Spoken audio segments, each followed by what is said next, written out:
"Just stop comparing yourself to others" is technically sound advice and almost useless in practice, because it treats comparison as an optional bad habit you can simply choose to drop, rather than what it actually is: a deeply embedded, evolutionarily old mechanism for figuring out where you stand.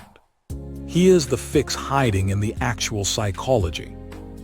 Social comparison theory, first formalized by psychologist Leon Festinger in the 1950s, proposes that humans have an inherent drive to evaluate their own abilities and opinions, and in the absence of an objective, external standard, they do this by comparing themselves to other people.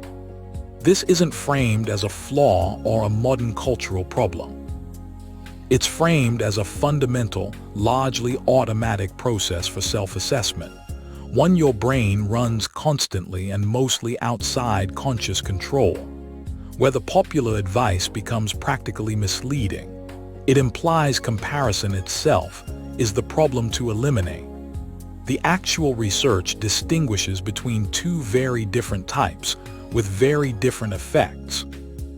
Upward comparison, measuring yourself against someone who appears more successful, attractive, or accomplished, can either motivate genuine improvement or trigger discouragement and diminished self-worth, depending heavily on whether the target feels attainable or hopelessly out of reach.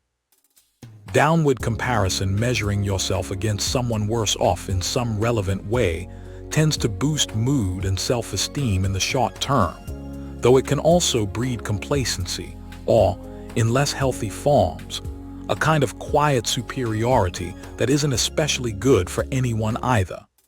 Social media didn't invent comparison. It changed its input in a way that specifically damages the upward comparison mechanism. Historically, humans compared themselves to a relatively small local pool of people, most of whom they had accurate, contextual information about, including their struggles, not just their highlights.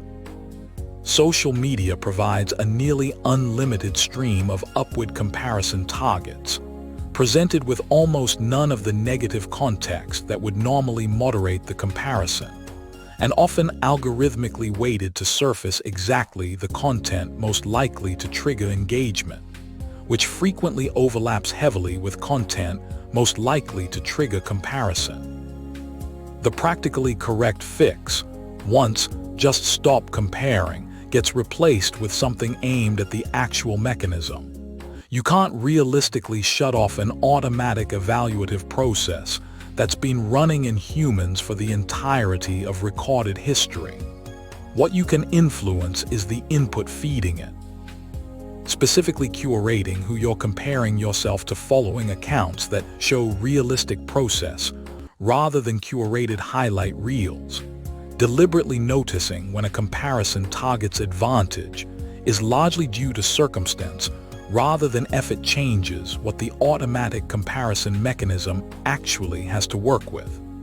The other genuinely useful lever, redirecting comparison from other people entirely toward your own past self. This preserves the same underlying evaluative drive comparison satisfies, but points it at a dataset you actually have accurate, complete information about, including your own struggles and context, the exact thing missing from comparisons against other people's curated, external presentation. There's a final piece worth naming about why this particular reframe tends to work better than most comparison-related advice. It doesn't ask you to stop evaluating yourself relative to a standard, which fights against the deeply embedded mechanism Festinger originally described. It simply changes which standard you're using. Comparing your current skill, habits, or circumstances against where you were a year ago satisfies the same evaluative drive that comparing yourself to a stranger online does. But it comes with a crucial advantage: you actually know the full story behind the earlier data point, including the setbacks, the luck, and the effort involved, which makes it a far more honest and ultimately far more motivating comparison to run.